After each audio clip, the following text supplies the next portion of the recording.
Hey, listeners, and welcome to the You Are Epic podcast.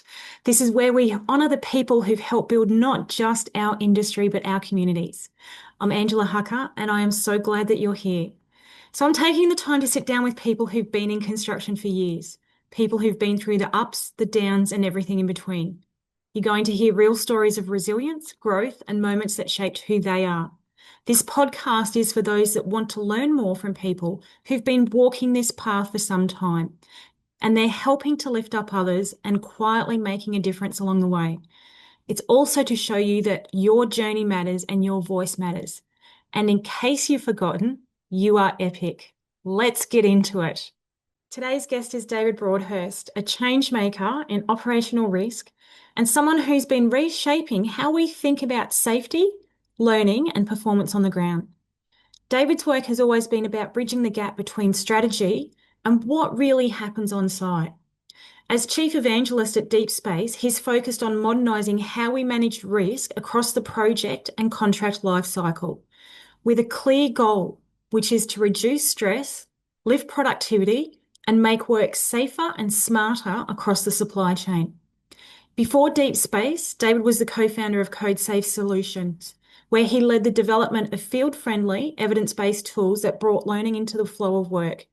His approach redefined how frontline teams engaged with training and risk, helping clients deliver projects that were not only high-performing, but incident and injury-free. He is well known for being forward-thinking, but really grounded, someone who's never lost sight of the people at the heart of the work. He's a passionate advocate for safety, communication, and systems that actually work in real-world environments. So excited to have our next guest with us, which is David Broadhurst, otherwise known as Broady, who has significant amount of experience in the industry with over 45 years, I believe, in the civil industry.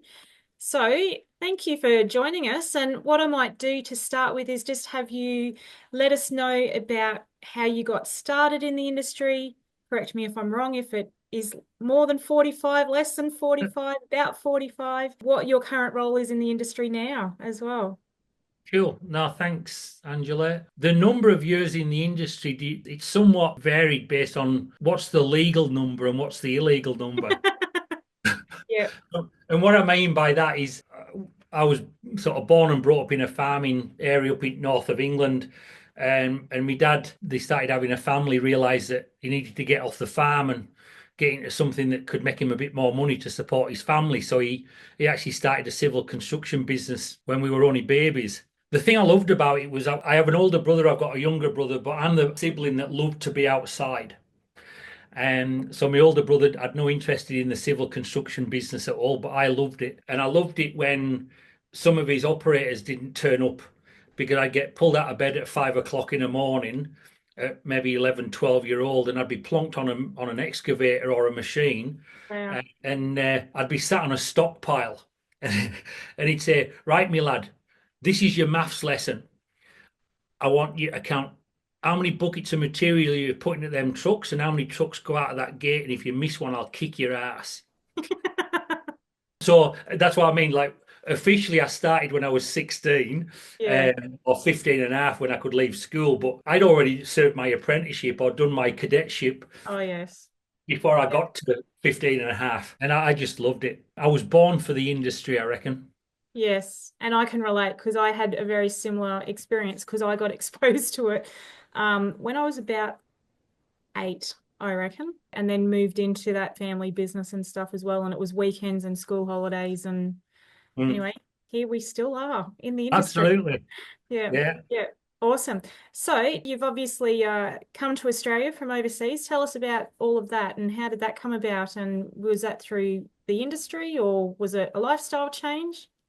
What originally brought me to Australia was professional athletics.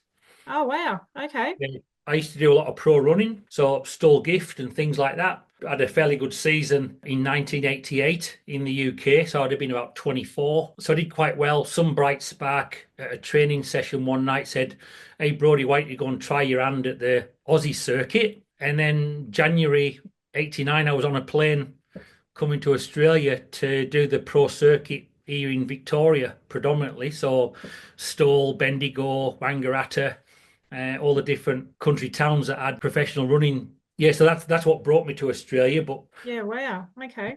can't make a bag load. You can't even make a living out of professional athletics No. compared to amateur. So when I got here, I landed on the Wednesday in Melbourne, and I had a job of flattening a motorbike by Friday, working for an Italian concreting company as a machine operator. Yeah, okay. So Awesome. that introduced me to a a whole new experience of a bunch of Italian people who thought I was Italian because of my dark complexion. Um, and they gibber away in Italian, and I'd be sat in the JCB backhoe, and I'd be nodding away, and then they'd walk away, and then they'd wonder why I wasn't following them in the machine, and I'm like, "You lost me at hello, mate." And so, 89, I came to Australia, Awesome. met a lass while I was out here, and came back, started a family, and yeah, that was bloody 35 years ago. 35 years ago. So where did that kind of lead you after that with working with the Italian concreting crew? So I just used to drive machines for different organizations because of my background. So I'll backtrack back to the UK. So I worked for my dad when I first left school, but me and him used to fight like cat and dog. So I left home at 17, and I started working for some quite large Italian, not Italian, Irish pipeline companies. So Murphy's, McAlpines, Oh, yeah. Costains, all them guys. So I got some really good grounding, and I got some really good coaching around large diameter pipelines. And so when I came to Australia, even though I initially worked for an Italian concreting company, when I knew I was going to come here to live permanently, I then started to work for pipeline companies, Mm. Melbourne Water eventually. And then I used to do a lot of work for a lot of water authorities around the country where they had large infrastructure projects to deliver. And they had an aging workforce where most of the guys in Australia who knew how to do it, they'd retired. So I got brought in to see what we could do to help them deliver the projects. Yeah, okay. Awesome. So what sort of roles did that kind of have you other than operating machines? You've obviously managed big projects and stuff as well from that. Yes, when you come from overseas, you've got to do your rite of passage all over again. But I think working for the guys that I worked with, they could see that I'd be sat in a machine, but I wouldn't just sit in the machine. I'd jump out and I'd help and I'd suggest different things, Mm. and all of a sudden the superintendent realizes that you're more value to him as a supervisor than a machine operator. Yeah. So I'd always get promoted into more leading hand supervisory superintendent type roles. And I always used to get encouraged to take on general super roles, but as soon as you get too far up the chain in that Mm. environment, it becomes paperwork and administration, not Mm. on the ground showing guys how to do the work. And I always loved sharing my knowledge with people who hadn't had the opportunity to learn the same way I got to learn, Mm. which was from guys who knew the game blindfold. Yeah, and the knowledge sharing is so important because that's where so many people with such a wealth of information and it's making sure it can be passed on to the next generations as well. Yeah. So in your time with what you've seen, what's some of the lessons that you've learned or challenges that you've seen? How long have we got? Have we got about half a day in this podcast? Oh, look, let's see how you go. What I learned while I was still in a supervisor, superintendent role, which encouraged me to start the business that we started 15 years ago, was I was seeing a dilution of knowledge of people understanding good process. And the guys in the firing line predominantly are the frontline supervisors. Mm. Right. Yes. And I have this debate all the time because people are bloody supervisor. I said, hang on. And because I spent most of my career in a supervisor type role, I said, hang on, you're the safety manager, you're the QA manager, you're the project manager. You've all got one or two KPIs to manage. I've got all of them. Mm. And I have to manage them simultaneously throughout the day. And what we're not doing right now is we're not educating and training our supervisors to be leaders of influence and not dominance. Correct. And that was the passion. That's why me and my missus sold everything that wasn't nailed down to set our business up 15 years ago, because I could see the issue was getting worse. We were relying on systems and we were relying on documentation that was lulling organizations into a false sense of security. Yeah. All right. And I'm like, nah, this isn't working. In my role, my biggest job was stopping guys from glazing over when we put reams and reams of paperwork in front of them in the induction process. Yes. And then all they remembered when they came out of it was, where's the toilet and where's the smoke hole shed? Or the muster point. Well, most of them don't even remember that. No, they just look for the green sign. Exactly. Well, if you're lucky, Yeah. or they follow the bloke next to them. Yeah. So that's my biggest, what I've seen over the last 35, 40 years is that dilution of what academics call tacit knowledge. For anybody that's not sure, it's tacit knowledge is what you learn through experience, not through academic learning. Yes. Yeah. That's the piece that is significantly hurting our industry right now. Yeah, you've got your academic knowledge, but your lived experience is a lot more valuable because you've actually lived it, felt it, breathed it, dealt with it, Yeah. Well, experienced it. it's an interesting point you mentioned, Anja. I always try and encourage people to look at things through a lens of its equal value because we can't do what we do with tacit knowledge without the people with academic knowledge putting the plans together first. Correct. So it's to me because you always get that us and them, oh bloody shiny asses in the office don't know their ass from their elbow, blah blah blah. And then you've got the guys on the ground saying, oh, them buggers in the office couldn't work in an iron lung. You Yeah. know, even with the business, one of the things I love doing is saying, guys, you might be remunerated different and you might have different environments where you operate, but you've still got the same stress, you've still got the same anxiety, you've still got the same challenges. But if we don't understand where we all fit in this bloody jigsaw puzzle, Mm. it's going to be a mess. You know, Yeah. that's why, if you can see behind me, it's about bringing the pieces of the jigsaw puzzle together because we Yes. all are a piece of it. And there's no one piece more important than the other. No, you can't achieve the common goal, which is, let's say, construction, building a project without all the pieces working. Because to me, I use the analogy, it's like a football team. You've Hmm. got all the different positions on the football team, but you need every one of those positions to be able to get that ball from one end to the other. Yeah, And they all play a role. exactly. So, Exactly. Yeah, so we're not equally remunerated. That's probably another podcast. Uh, yeah. but we all have equal value in that broader project picture. Yeah, and it's just like even to actually get a project where it's to the point where it can be constructed, that's where you do need those academics essentially beforehand because they're the ones who've done the design engineering, they're the ones who've done the environmental studies, they're the ones who've done a whole bunch of feasibility studies and everything like that, financials, all Well, the bits and pieces. again, this is where it's all falling apart right now. And I'm hoping that we can disrupt the industry well enough that because what you've just described used to happen really well 20 years ago. Mm, I'm not sure it happens as well nowadays. no. And so we're actually sitting, and I've had many a debate with people in some industry advisory groups that I'm lucky enough to sit on. I'm like, you're looking at lads like me to stop scratching people's finger and to get things delivered on time and on budget, but you set me up for failure about 3 years ago when you started planning the job Correct. Yeah. because you didn't allow for enough time to do the proper evaluation, to do the proper research, to do the proper scoping of a project. And I remember having it when it was called Major Projects Victoria. The guy will remain nameless, but in an RMIT group that I was in part of, they said they were going around the table and all these people had PhDs and really intelligent people, right? Not a Mm. lot had worked in the trenches, but they were really intelligent, right?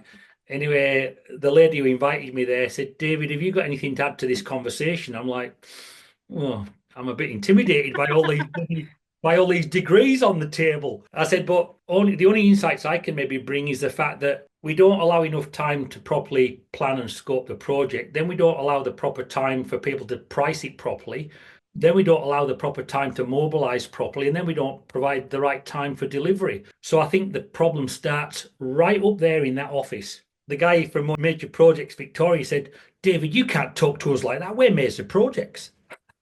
I said, well, some bugger needs to, mate. I said, and I'm not having a go at you. I said, I know that you are delivering what you're told to deliver from Treasury. Mm, that's right. You're just as bloody caught up in the stress and anxiety of this environment as what we are. So I'm Mm. not having to go at anybody around the table. I'm just saying that when are we going to wake up? When are we going to look at this emperor's got no clothes on concept? Does it take a lad like like me, with no education to say, I think this is broken? Yeah. Yeah. Well, you do have the education. Your education are the street smarts.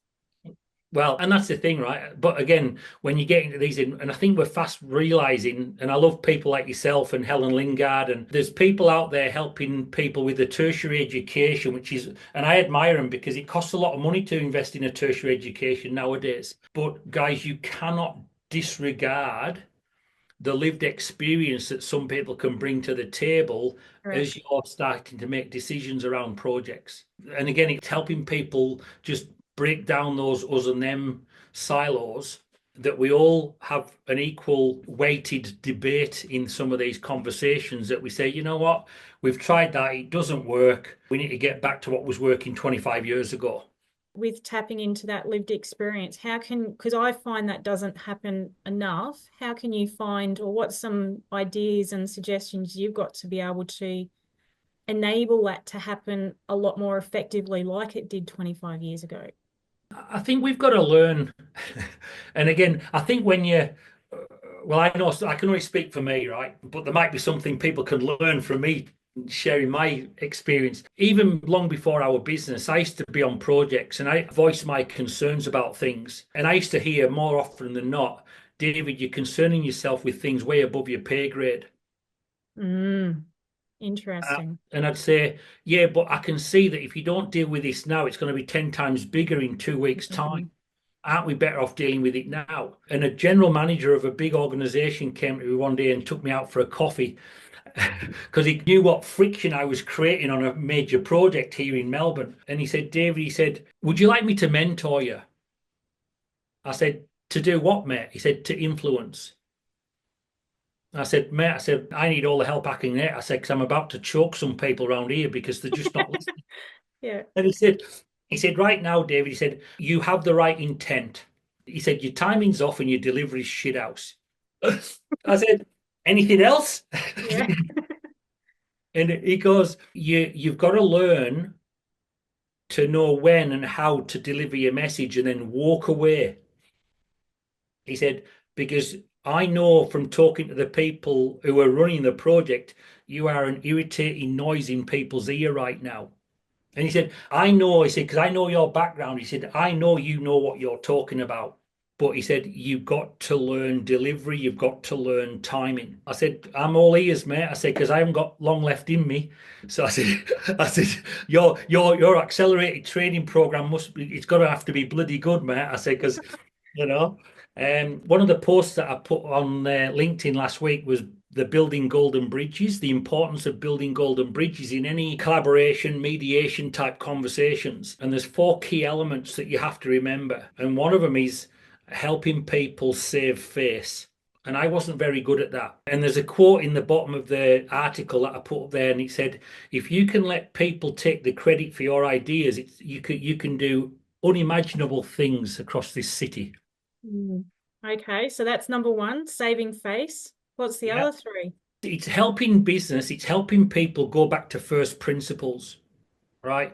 There's engineers coming out of uni now, and by the time they come out of uni, they've forgotten first principles of engineering, Mm. right? Because we're getting all too fancy. Even when it comes to communication, it's like the first principle of communication is listen to understand, not listen to Correct. respond. And most people can't even remember that simple concept. That's right. Yes. I've got a 22-year-old son that I inherited when me and Jackie got married, and he's a second year landscaping apprentice. I get to test my theories and my hypothesis out on Dave. I'm like, oh, it seemed to influence Dave's thinking here, and his thinking then changes his behavior. Yeah, So okay. I remember when we first started having kids, because I grew up in a very abusive family. When we knew we were pregnant, I was deliberate to go and learn about a different parenting style. Mm, okay. And one of the best books I ever read was, I can't remember the author, but the book was called Raising Your Kids in a Culture of Honor. Ah, nice. And what I learned there is before our first daughter was born, I'm working in construction, so I'm reading all this stuff, and I'm like, I'd have to read it 3 or 4 times, and then all of a Yeah. sudden the key learning from that chapter popped out at me. So I'm like, hang on, let me just go and test this hypothesis at work tomorrow. Yeah. Phenomenal. And it's all around communication, Angela. Yeah. It's all around communication, and most people, where relationships get damaged of any type, it's where there's a misalignment of expectations within that relationship. Mm. And if we can help get better alignment across any relationship, whether it's a client, delivery partner, team members, family members, if we can just help people and help people, especially guys, apologize quicker, Mm. it's a game changer, and it's not that complicated. So how do we do that? How do we get people to apologize quicker if we're using that first principle of saving face? Well, then you've got to go back and and again, it's like peeling an onion, right? Yeah, Uh, yeah. because for guys, not so much for lassies, but for lads, there's certain elements or there's certain biases and beliefs that they have around masculinity. Mm. And it's apologizing is basically it's deemed a sign of weakness. And sadly, when you do that in the wrong environment, that will be exploited. Right. And sadly, most people have experienced that rather than someone apologizing and being celebrated for Yes. apologizing. And again, another post I put up on the weekend where I went for a swim on Saturday and I couldn't make the first pole. I was really embarrassed. I was, my pride, my ego. I'm like, I'm swimming with a group of lads and lasses. And these lassies that were half my size, they were getting to the next pole, and I had to turn a 90-degree angle and head towards the shore. And I'm Yeah, like, okay.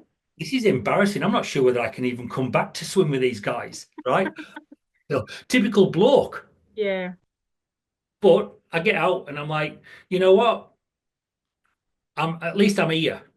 Yes.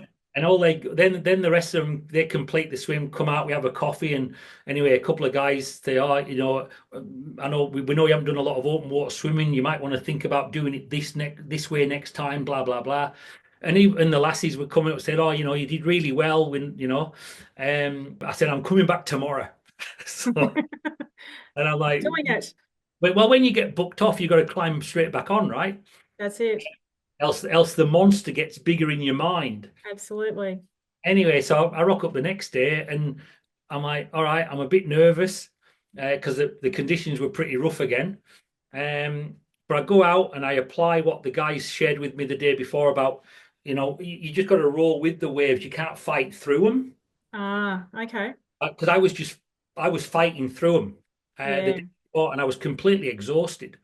Whereas he said, you just got to, instead of going through the waves, you've just got to go up and down them. Up and down. Yes. Anyway, I made the distance. We came in. I'm feeling $1 million. Celebrating. Yay. I Well, I could never have done that without taking the guidance and being vulnerable the day before.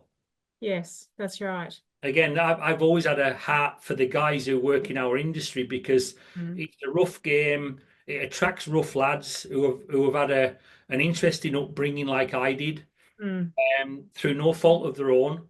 No. And I think if we can show them a bit of care, one of the first bits of advice I got from my first Irish supervisor, he pulled me out of the trench one day as a fresh leading hand, and he said, Brody, he said, if you don't pull your head in, the lads are going to bury you. Yeah, he said, set them a task, walk away. He said, I know you know what you're doing. And he said, I know you probably can do it better than they can. He said, but if you keep going over top of them, they will bury you. Ah, He said, I just want you to remember one thing if you look at chasing this as a career. He said, lads don't care how much you know until they know how much you care. correct. Yeah. And this came from a really scary Irish navvy, right? Big hands on him like bloody shovels he did. Yeah. He was a hard taskmaster, but if he knew you were having trouble at home, it's because we only used to get a long weekend every 6 weeks, Yeah, right? okay. He'd say to lads, get yourself on, get stuff sorted out with your missus and your kids. I'll see you back here Tuesday morning. Right? Mm. If they'd gone to the company, they would have sacked him on the spot Yeah. and replaced him. So we knew he had our back. Yes. but he also wanted his bloody, pint of blood every day, bloody working in some pretty interesting environments. So, but again, to me, it's all about caring. If people understand that your intent is right, your communication, and it's not what you say, it's what people see you do. From your experience, because you've obviously had some really good role models and mentors with what you've shared, how can we as an industry create those environments for the people who are in the industry to know that they're cared for? Because there seems to be quite a disconnect at the moment where the care factor is not necessarily there. It's like it's always driven based on, like the project and the schedule and the budget, and there's other motives rather than actually let's have a little bit of care about our people, because when they know that they're cared for, they will actually go that extra mile. So what's some ideas that you've got how to create those environments? Changing an industry is a slow burn, Yeah. right? But I think we've got a phenomenal opportunity with what's been going on across our industry over the last few years, certainly the last two. We're looking at eating an elephant, right? Mm, So I think we've got to recognize that, hang on, well, we're not going to eat an elephant as quickly as we would all like. mm, So my view and philosophy on this is, yeah, we'll work on the slow burn, right? And that's got to start from the top. That's got to start how the contracts are written. And I know I've been talking to John and other folk about, we've got to find a better contractual model yes. that actually penalizes people for not looking after their people. Yes. And I'll share in a minute what I shared that seems to be getting a bit of traction. But while we've got that slow burn happening, I think my thing and what we can do field level is what can we do while we're working on the slow burn that can accelerate people building their capacity and capability to deal with the stressful environment that they're stepping into. Mm, So it's not either or, it's both and, both. right? Yeah. Because I look at the industry I stepped into 40 years ago, it was pretty wild, right? And Oh it was yeah. pretty stressful, right? Difference was they were priced properly, they were planned properly, that people were making a healthy margin 40 years ago, Yeah. 30 years ago.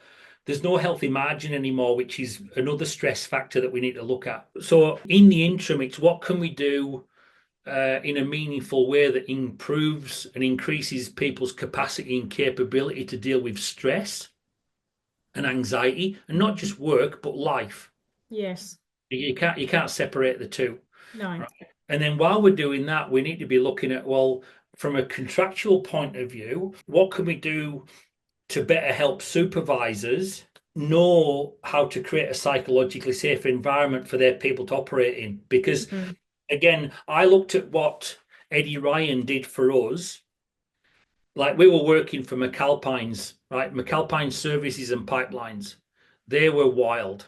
They were rough, right?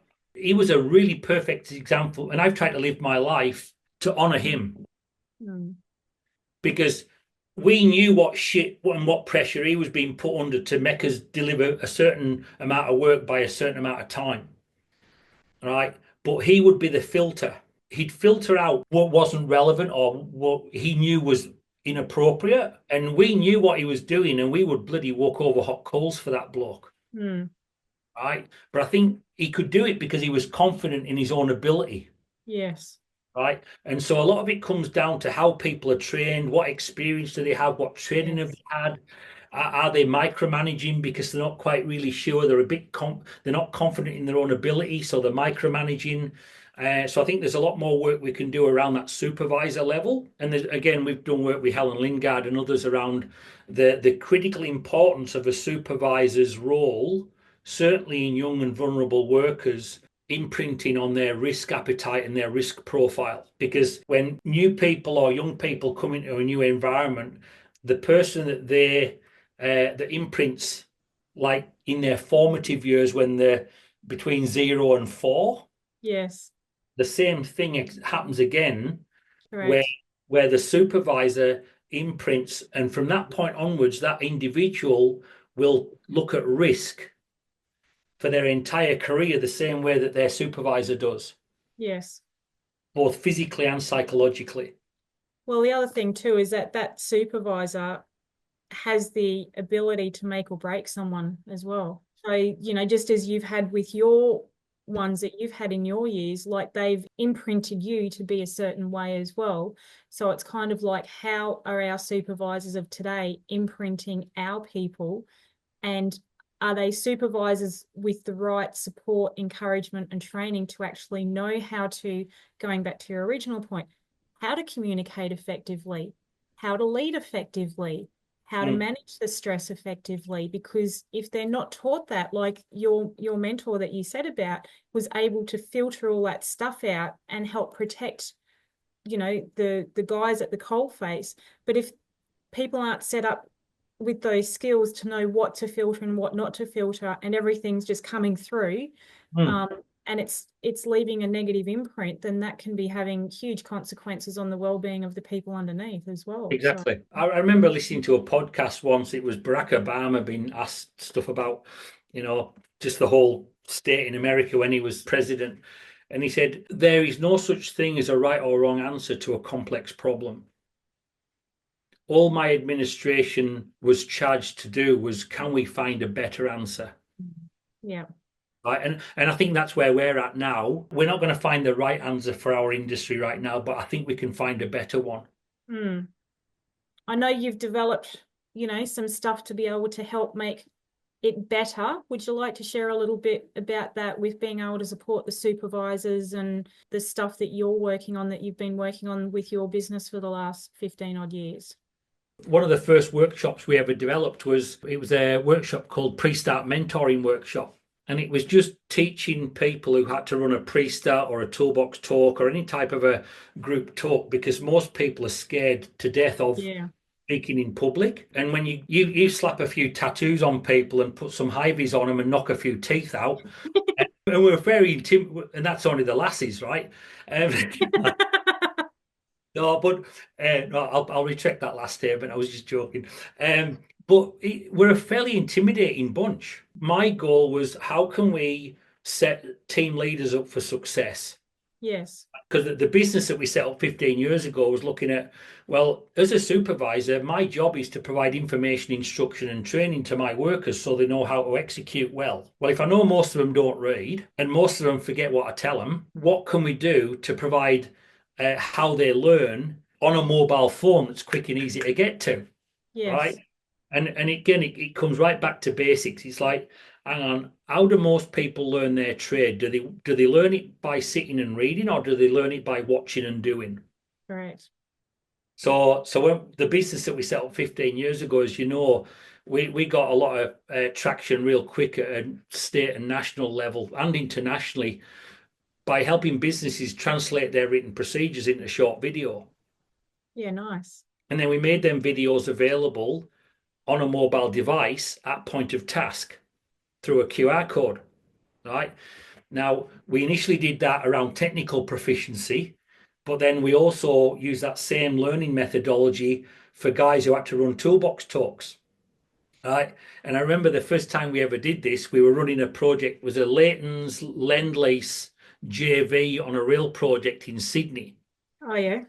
I knew the safety guy. He rang us and said, "Hey, Brody, we're having all sorts of bloody, you know, fireworks in the pre-starts in the morning. Can you come up and see what you can do for us?"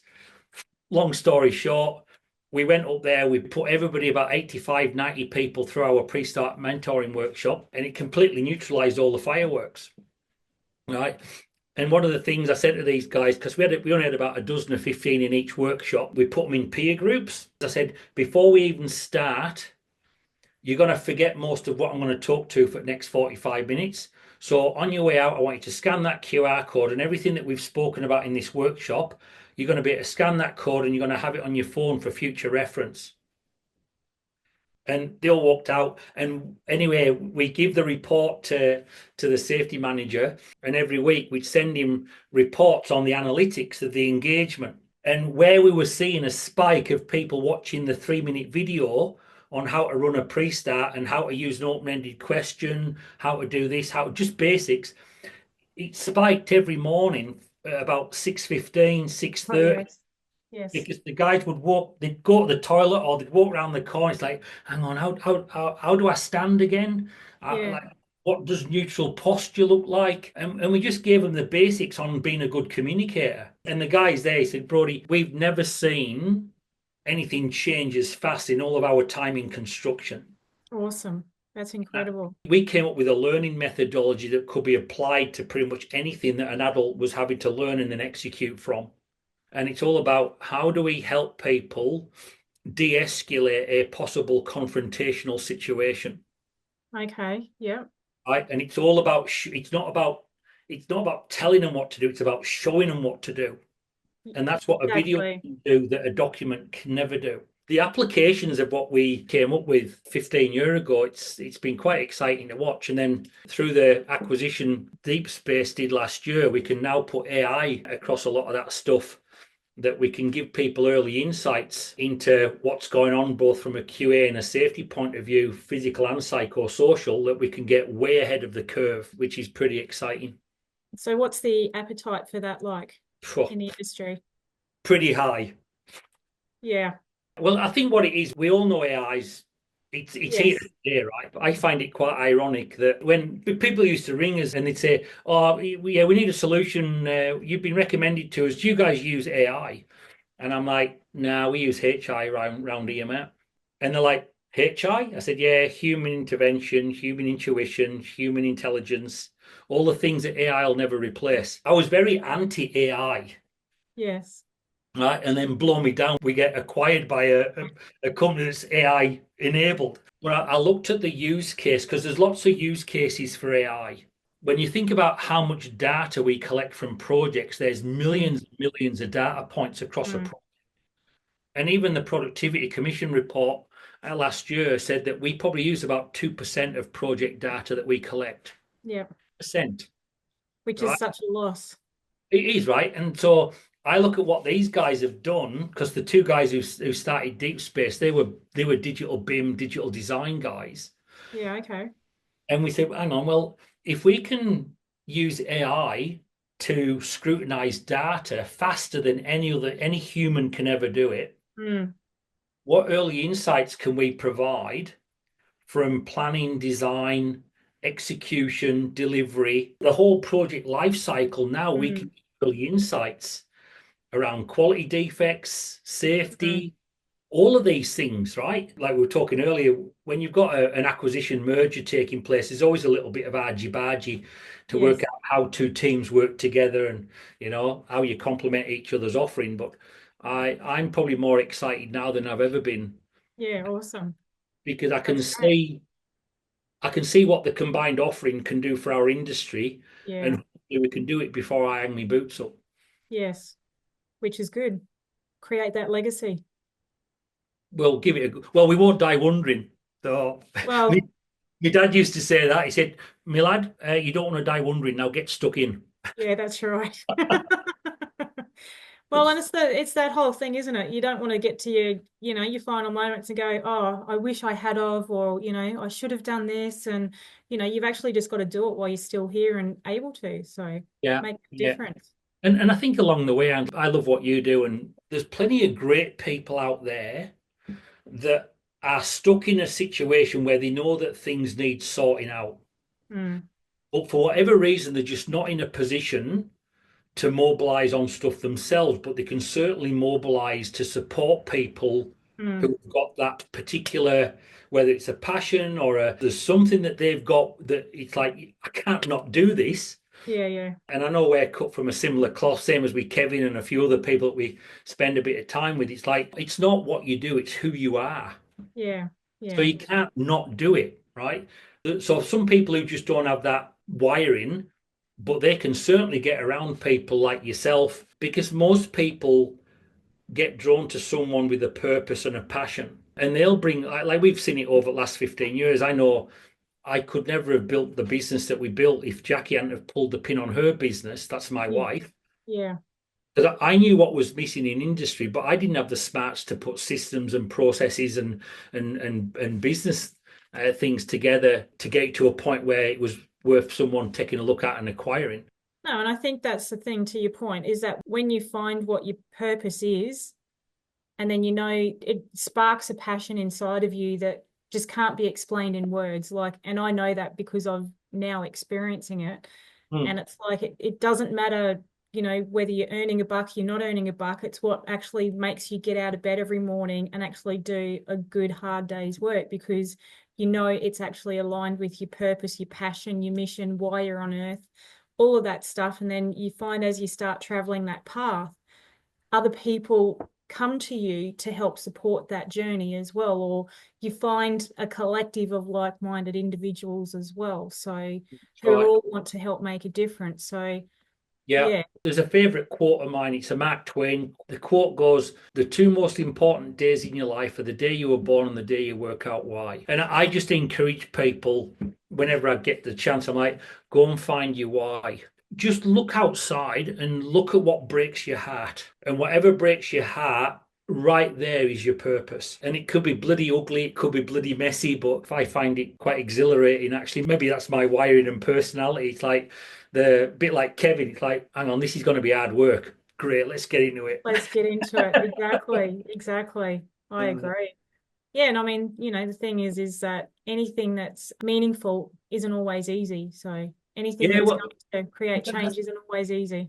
well, a great book that you might be interested in, or some of your listeners might be interested in, and I've been quoting it quite a bit lately, even though I haven't read the book for probably 30 years. The book title is called Nothing Great is Easy, and it was written by a guy called Des Renford, a Sydney guy. Now, Des was at one time the king of the Channel. He was a marathon swimmer. Right, so now I got Oh, back into swimming.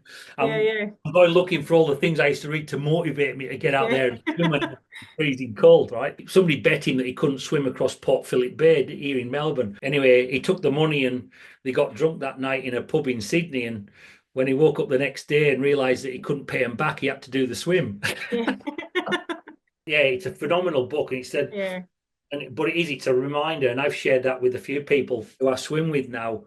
And I'm like, we need reminding that, you know what, the things that are worth doing really aren't meant to be easy. It's in that adversity, like the group that we catch up with, it's like the adversity galvanizes relationships. You look at some of these guys that you see them catching up now, I think there's only one or two of them alive, but they formed lifelong friendships out of the adversity that they went through together. I'm not saying that we're out there getting shot at, but it's certainly a tough environment when you put a high vis shirt on. Oh, Uh, it's not easy. Yeah. Exactly, and whether you're in the office or whether you're out in the out in the field, it's a challenging environment. So Yeah. I think the more that we get rid of and get rid of those stigmas around us and them, and it's like, you know what, don't care where you work in this environment. It's a tough environment, regardless of what seat you sit in. Exactly. Exactly. Well, there's so many stakeholders involved. That's the thing. And you're Yeah, trying to please so many people, really, at the end of the day. yeah, and when you look at it, even the politicians who make these unrealistic bloody claims, like all they're Yeah. trying to do is win people's vote for the next time. Correct.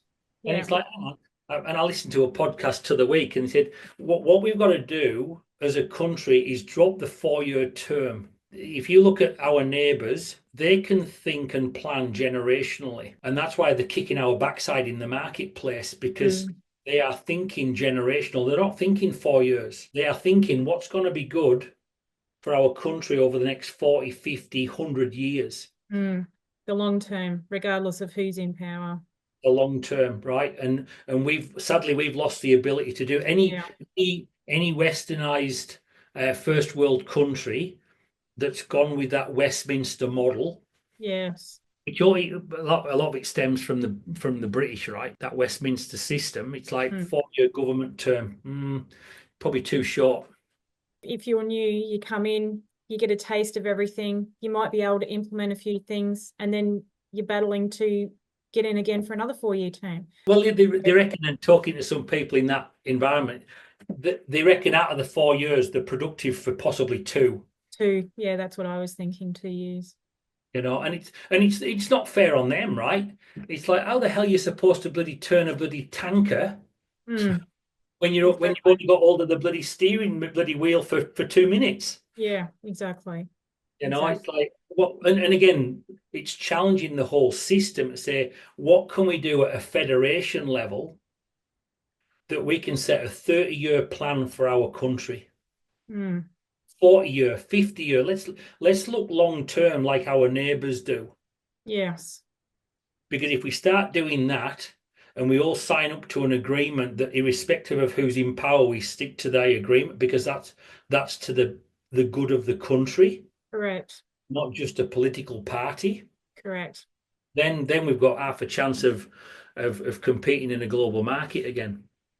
Yeah, it's an interesting point, and it's something that definitely needs consideration because it's not happening, and it would be a game changer if it did. Yeah, because that can't not have a flow down effect to major projects and how things are released in construction, right? It's like Correct. we've announced this, you guys need to kill yourselves because we want it delivered before we get voted back in. It's like, hang on, this is a 7-year contract, fellas. Yeah. Coming back to what we talked about earlier about a contract model, I suggested it about 10 years ago in a meeting and it got absolutely laughed out of the bloody room.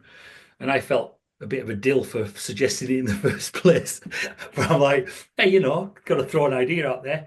But I don't know whether, and it's interesting with where you're at the weekend. Have you ever done enduro riding, or do you know about how enduro races are, the points No. framework? Right. So, simplified version, you start an enduro event on the weekend and you start with 100 points through the weekend, and you've got to go through different stages. Hmm. And it's all timed that the winner of the event comes back at the end of Sunday with the most points. Okay. But how they lose points is by either completing a section too fast or completing a section too slow. Interesting. So I threw out to an idea one day in a forum where we were looking at safety and design and all this stuff. I said, what would it look like if we had to? We all know we've all lived with penalties when things when we finish late. Yes. But what would it look like if we had to put penalties in place for projects that finish too early, Really. knowing it's to the detriment of the quality of the job and the people delivering the project? Mm. And anyway, what you've been smoking, Brody, they were getting stuck into me, right?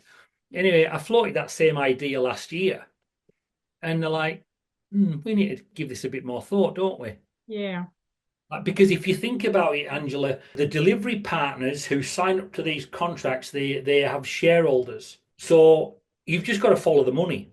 Yes, that's I, right. I've been on projects that have been pretty challenging projects. What made them more challenging was the project owner said to the delivery partner, if you deliver this project incident and injury free by this timeline, there's $100 million bonus sat waiting for you. And then I had to try and manage the collateral damage. Yes. And I was trying to stop things from being buried. Yes. Because it's amazing what people will hide for $100 million. Oh, yeah, absolutely. You'll hide fatalities, you'll hide all sorts of stuff. And sadly, I've been privy to some of that stuff, and I'm like, sorry, fellas, I can't stay on this project. It's not right. Right. But again, talking to the project owner, I said, do you realize you contributed to that inappropriate behavior? Yeah. So I said, stop making, and every government, because they want to deliver in the timeline to make themselves look good in front of the voters, Yeah. it's, hey guys, deliver this project. Yeah, we've all signed up to this timeline, this date, blah, blah, blah. But you know what? If you can pull 6 months off that project delivery timeline, we'll pay you X amount of dollars. All right. And they usually do that to get the money, but it's usually to the detriment of the quality of the job and the people. Correct. Yes. And so again, it's looking at what can we do to create the game, the rules of the game that is conducive, that everything else flows from it. That, you know what, guys, you finished that section too quick.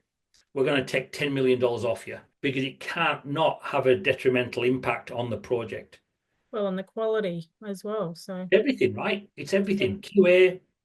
people's state of mind. I've been talking to John from APA about this stuff. I'm like, John, it's not that far-fetched, mate. But then there's another thing that we start talking about where it comes to defects and rework, that because we're not training people the right way, then we're seeing a lot of defects and rework that's blowing people's budget as well. That Correct.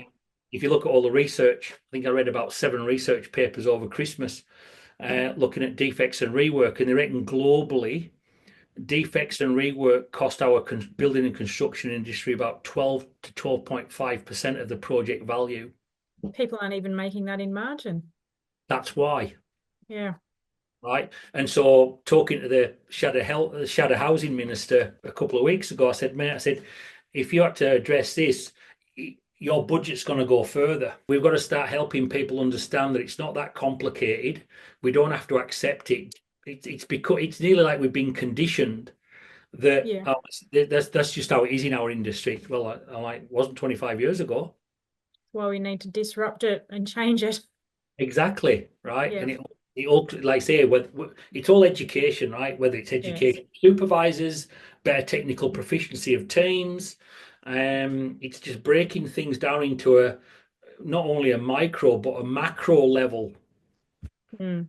Right, that you know what, if we take enough time to look at the detail of where we're burning money and losing time. My stepbrother over in the UK, he works for a large tier one. I was over there last year for my mum's 80th, and he was telling me that he runs a full division for this organization, and all he does with his team is go around fixing everybody else's defects and rework. And he said, I've got £100 million a year Wow. as a budget to go around. He said the project teams, they've got the kudos, they've delivered it, you know, Yes. all the awards. He said, and then Yeah. my team come in and we're there for the next 3 or 4 years doing all the defects and liability stuff. Fixing it. Um, so that we get the final payment that the client's withholding because we've still got a punch list as long as your arm that needs to be sorted out before they can release the final payment. Mm. It's just crazy, absolutely crazy. There's solutions out there. We've just got to get the right people. And again, I've got to learn to, like I did with the idea about the contract model. It's like 10 years ago, I was ramming it down the throat. Last year, it's like, hey, here's an idea we might want to think about. Yeah. I put the idea out, walked away from it. Somebody else has picked it up. And I'm like, hang on, the right person's picked that up. But we might find Something we might might happen now. start seeing them. Yeah, I'm like, I don't need the recognition for the idea. I just want to see somebody that's got the influence to bloody see it implemented. Yeah. Well, it's that whole thing of not forcing. It's allowing it to flow. Mm. Again, that's human nature. Yeah. It's easy to say, but bloody hard to execute, right? Oh, it is. I know. Because you just want to get it done. Yeah, So, and especially when you wired a high D, right? Like, come yeah, on, can you not see this shit needs sorting out? Let's bloody get on with it. Why are you waiting? You know, exactly. I put a post on. I don't know whether you saw it this morning on LinkedIn. Kevin Porter put a thing about ethnography, and then John put a thing back saying, "Oh, how do we do this?" And I think I put immediately. Immediately and quickly. Yes. Yes. Now, have you got any closing words of wisdom, comments, statements, takeaways, anything to kind of summarize this all up into a nice closing statement for people of what your thoughts are about, some actions and quick wins that people could do to help make a difference? I'm going to be cheeky here. I'm going to go back to one of Eddie Ryan's. Dig deep and throw well back. Dig deep and throw well back. Well, I think what it is, though, the metaphor of that, though, Angela, is, we've got to do what's right in front of us. If you're going to do something, do it in a way that you don't have to keep redoing it. Yeah, dig deep and throw well back. Eddie used to say that all the time, right? And we're like, bloody, will he rack off with that bloody saying? You know?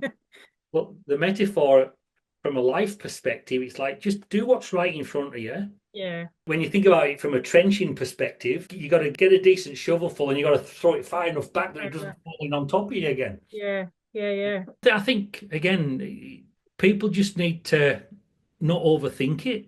The only person you can influence really is yourself. If you're going to work on anybody, work on yourself. Do what you need to do. And again, I'm not I read more now than I used to, but I love watching TED's talks and listening to podcasts. So different people learn different ways, right? But I love Simon Sinek's podcasts, Yeah. bit of optimism. I think what we've got to do, especially in today's noisy world, Mm.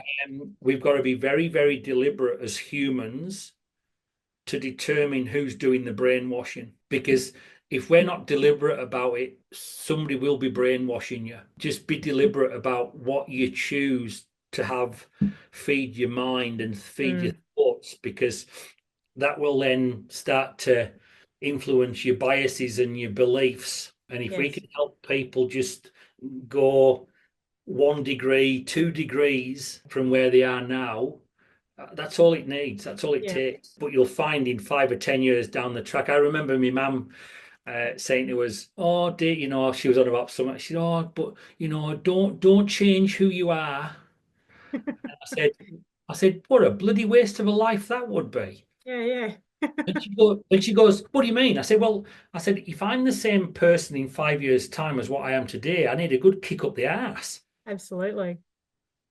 And even my mum's great. Like she's put up with some shit in her life, and she said, "Oh, I never thought of it like that, David." And I said, "Yeah." I said, "You spawned a smart lad." Don't. Yeah, yeah, yeah.